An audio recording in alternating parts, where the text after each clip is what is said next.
Bonjour à tous. Ameco vous présente sa conception de la symphonie intérieure, âme et compagnie. Ce concept est né de l'idée que plusieurs personnages composent notre personnalité. L'enfant intérieur, l'agent double, le super-héros, l'âme, et au milieu de tout cela, le mental, véritable chef d'orchestre, dont l'objectif est de faire jouer tout ce petit monde en harmonie pour composer la plus belle des symphonies. Car tous ces personnages ont chacun une vibration, un instrument à faire résonner, une mélodie à jouer. Il y a donc la mélodie de l'âme, avec sa vibration. Puis la musique de l'enfant intérieur. L'enfant qui est au début de ses apprentissages, de ses leçons de vie, boit et croit tout ce qu'on lui dit. Il ne voit que ce qui le touche et ne connaît pas d'autre mode de vie, de fonctionnement que ce que son entourage proche lui propose.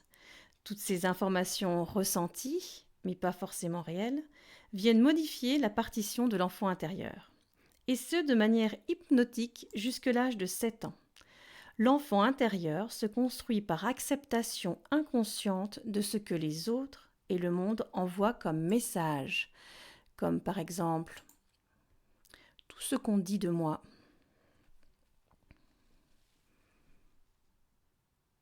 toutes les blessures, trahison, humiliation, abandon,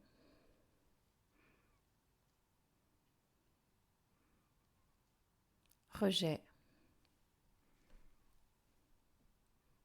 injustice.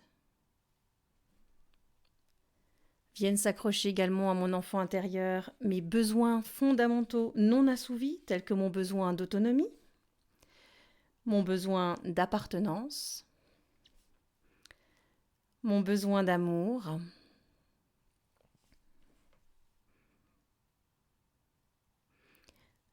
de nourriture physique,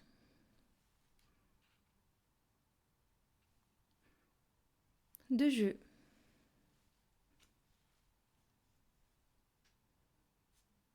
de reconnaissance, d'intégrité,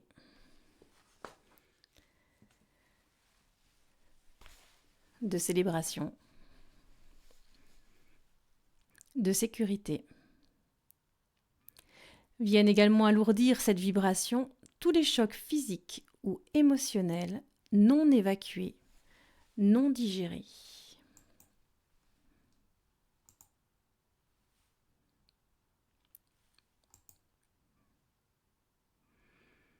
Donc tout ce petit bagage vient modifier la vibration de mon enfant intérieur, qui n'est donc plus forcément harmonisée avec celle de mon âme. C'est pourquoi il est important de ne pas dire à un enfant qu'il est bête ou méchant. Cela peut conduire à la cristallisation de ce trait de caractère sur son enfant intérieur. Il se sentira bête et méchant longtemps, agissant en conséquence, jusqu'à ce qu'il prenne conscience du pouvoir des idées. En psychologie de l'enfant, les professionnels conseillent de parler d'actes bêtes ou méchants, c'est-à-dire de dissocier les faits et la personnalité. C'est pourquoi aussi un enfant qui a été maltraité, malgré tous ses efforts en tant qu'adulte pour sortir du cercle de la violence, risque de battre à son tour s'il ne travaille pas sur son enfant intérieur, sur lequel s'est fixé le vécu de la violence. Sur cet enfant intérieur vont aussi s'imprimer nos peurs, toutes sortes de peurs, qui, si elles ne sont pas dépassées, peuvent pousser à la fuite, à l'attaque ou à la tétanisation pour éviter la confrontation avec la réalité, même si celle-ci ne devrait plus être un obstacle à l'âge adulte. Le second musicien, c'est l'agent double. Il me rapporte ce qu'est le monde extérieur et ce qu'il pense de moi. 3 particularités de l'agent double. L'agent double, puisqu'il me rapporte ce qui est extérieur, construit mon estime de moi, ma confiance en moi. L'agent double n'est pas neutre et ne rapporte pas toujours la réalité. Il n'est pas objectif. L'agent double est lui aussi conditionné par plusieurs choses. Déjà par ce que je pense de moi, Attention donc au cercle vicieux des pensées négatives sur soi. L'agent double ne vient souvent nous apporter que les informations qui viennent conforter ce que nous pensons de nous. Inconsciemment, on ne voit en priorité que ce qui résonne avec notre état intérieur. Il est conditionné également par mes valeurs, mon éducation, mes attachements, mon milieu de vie et les codes de la société dans laquelle j'évolue. L'agent double, en fonction des réactions que vous allez avoir face à ce qu'il vous apporte, vous permet donc d'éclairer le travail qu'il vous reste à faire pour harmoniser toutes les vibrations de vos personnages. C'est ce qu'on appelle l'effet miroir. Une grande partie de nos objectifs de vie reste longtemps inconsciente sous la forme du super-héros.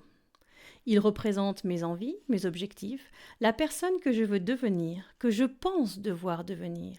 Image que je construis en fonction de mes rencontres, de la place que je veux avoir dans ce monde, et donc de mes valeurs aussi.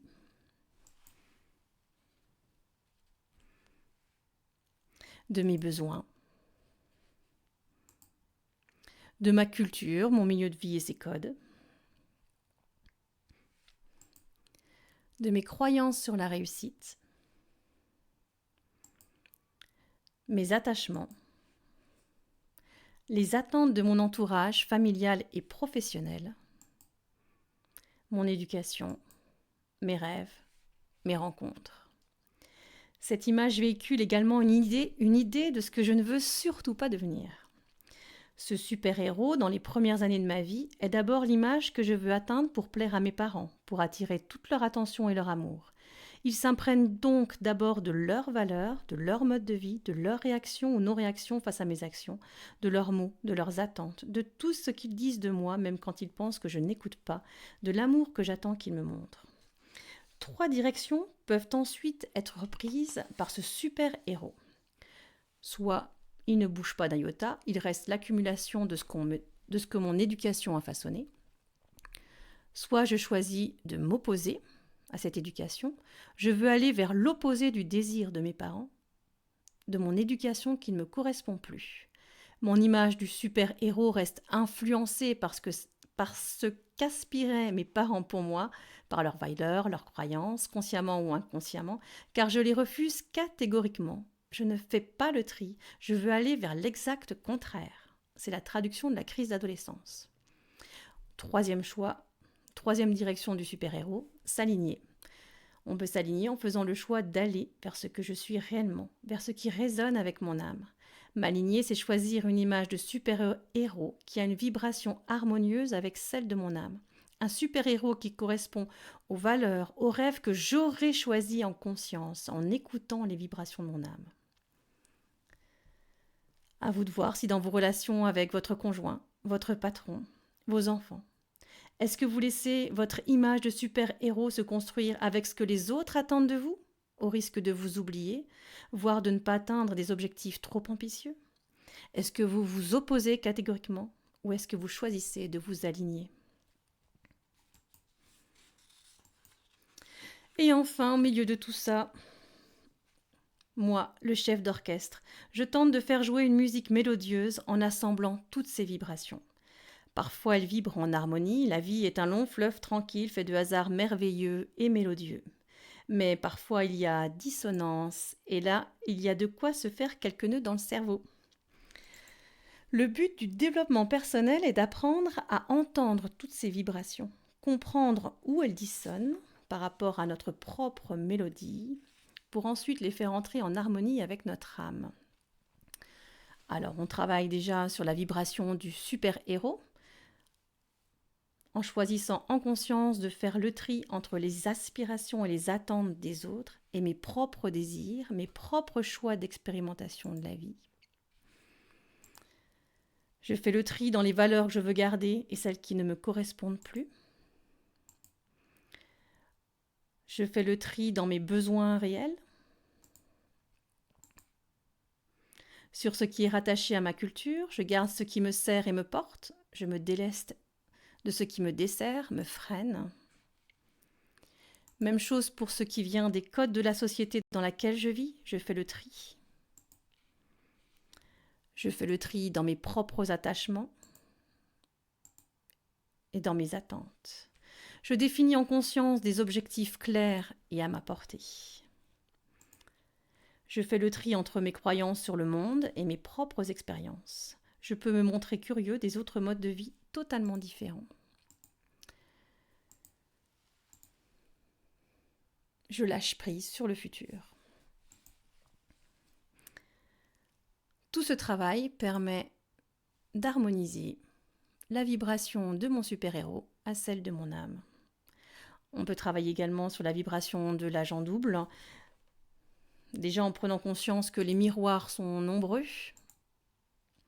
Pour remonter son estime de soi, nous pouvons prendre conscience que nous avons la possibilité de choisir les miroirs qui nous font du bien et d'ignorer ceux dont nous sentons qu'ils ne correspondent pas à notre essence. Il est donc important de bien s'entourer, de faire le tri dans ses amis, de percevoir ceux qui sont eux-mêmes blessés et qui rabaissent nos vibrations.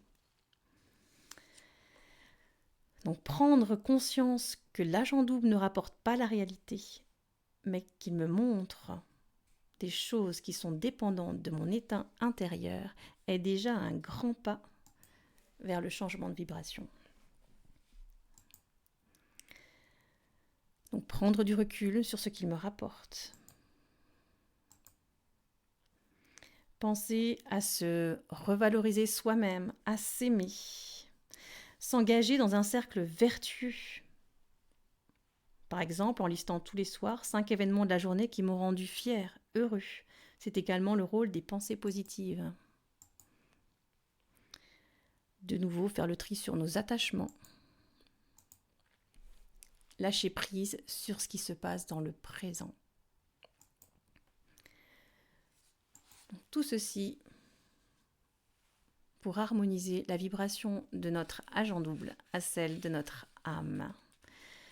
Et enfin, on peut travailler sur la vibration de notre enfant intérieur, parce qu'il est imprégné de mes peurs. Les repérer, les comprendre pour les dépasser, sortir de ma zone de confort permet de délester la vibration de l'enfant intérieur. Même la peur de la mort nous empêche de nous exprimer pleinement. Les peurs sont des signaux d'alerte de notre cerveau primitif pour signaler un danger qui peut nuire à notre survie. C'est donc au départ une protection, une carapace nécessaire à la survie. En grandissant et en évoluant, certaines peurs n'ont plus leur place. Il est important de changer de carapace pour ne pas se sentir à l'étroit et donc de se libérer des peurs limitantes. Même les peurs inscrites dans nos gènes peuvent être modifiées. On peut également faire le tri dans nos croyances. Quelles sont mes croyances sur le monde, sur moi? D'où viennent-elles? Sont-elles justifiées? Quelle place est-ce que je leur donne actuellement dans ma vie? Vers quelles ouvertures d'esprit je veux aller? On va également travailler sur les blessures émotionnelles de l'enfant intérieur. D'un point de vue physiologique, la partie du cerveau qui s'occupe des mémorisations est proche de celle qui gère nos émotions. Nos émotions sont donc étroitement liées à nos mémoires et donc notre passé. Les émotions que l'on vit sont des indicateurs de ces blessures. Voir Lise Bourbeau. La résilience constitue un acte vers le retrait d'un choc subi et imprimé dans l'enfant intérieur. De nouveau, se revaloriser soi-même grâce à des techniques thérapeutiques permettent à l'enfant intérieur qui a été rabaissé, humilié, de remonter ses vibrations, de se rapprocher de celle de l'âme. Et parce qu'il contient la mémorisation de mon passé, pardonner permet aussi de délester l'enfant intérieur. Pardonner aux autres personnes qui m'ont blessé par leurs actes ou leurs paroles, me pardonner à moi-même également. Apprendre à m'aimer sont des clés qui permettent d'harmoniser les vibrations de l'enfant intérieur avec celles de l'âme. Toutes ces clés de développement personnel permettent au personnage de s'harmoniser au plus près de l'âme et de rendre ainsi notre chef d'orchestre un petit peu plus heureux. Un petit point sur la méditation et pourquoi la méditation et tous les moments qui permettent une concentration sur le présent font du bien. La méditation, tout comme les temps que nous nous accordons dans des activités qui nous passionnent, nous plonge dans des moments où l'on se concentre sur le présent, sur nos sensations présentes. Donc ces instants permettent à la vibration du super-héros, image de ce que je veux devenir, et donc image du futur, de se taire quelques instants. À la vibration de l'enfant intérieur, image construite sur mon passé, de se taire également. À la vibration de l'agent double, tourné vers l'extérieur qui n'a plus rien à observer, de se taire aussi. Ne reste alors plus qu'un soliste, l'âme. Nous pouvons alors être plus attentifs, plus sensibles à la vibration de l'âme. Nous apprenons à reconnaître et à donner plus d'importance à cette fréquence. Apprenons à reconnaître, écouter cette mélodie. Il devient plus facile, et même sans clé de développement personnel, d'harmoniser le reste des musiciens de cet orchestre intérieur de manière intuitive. Se concentrer sur l'instant présent, vivre en conscience le présent, c'est se concentrer sur les vibrations de son âme, apprendre à la reconnaître pour accorder tous les autres personnages et composer notre symphonie, notre paix intérieure.